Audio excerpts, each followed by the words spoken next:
Butter இருந்தால் நீங்கள் butter add பண்ணிக்கோங்க, இன்னும் டேஸ்ட் நல்லாயிருக்கும். இதில் பட்டை, நட்சத்திர சோம்பு, கிராம்பு, ஏலக்காய், வரமிளகாய், கறி லீவ்ஸ்,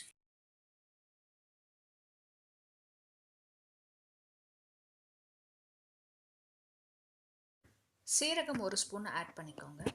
இப்போ இது எல்லாமே நல்லா பொரிஞ்சு வந்ததுக்கப்புறம் 1 டேபிள் ஸ்பூன் இஞ்சி பூண்டு பேஸ்ட்டை ஆட் பண்ணிக்கலாம். இஞ்சி பூண்டு பேஸ்ட்டோட பச்சை வாசம் நல்லா போகிற வரைக்கும் வதக்கிக்கோங்க. இப்போது வெங்காயம் பாருங்கள், நான் பிக்சரில் கொடுத்துருக்க மாதிரி சின்ன சின்னதாக 3 எடுத்திருக்கேன். பெரிய வெங்காயம் தான், ஆனால் வந்துட்டு சின்ன சின்ன சைஸ். உங்கள்கிட்ட பெரிய சைஸ் இருந்துச்சு வெங்காயம் ஆட் பண்ணாவே போதும். தக்காளியும் அதே போல் தான், நான் வந்துட்டு சின்ன சின்னதாக இருக்கிறதுனால 3 தக்காளி எடுத்திருக்கேன். நீங்கள் மீடியம் சைஸ் தக்காளி 2 எடுத்துக்கிட்டிங்கன்னா போதும். இது எல்லாமே நல்லா வதக்கிக்கோங்க. வதங்கி அதில் இருக்க ஆயில் பிரிஞ்சு வரும்போது நம்ம ஸ்பைசஸ் எல்லாம் ஆட் பண்ணிக்கலாம். சீரகத்தூள் 1/2 டீஸ்பூன், மிளகாய்த்தூள் 1/2 டீஸ்பூன், நீங்கள் காரத்துக்கு ஏற்ப போல்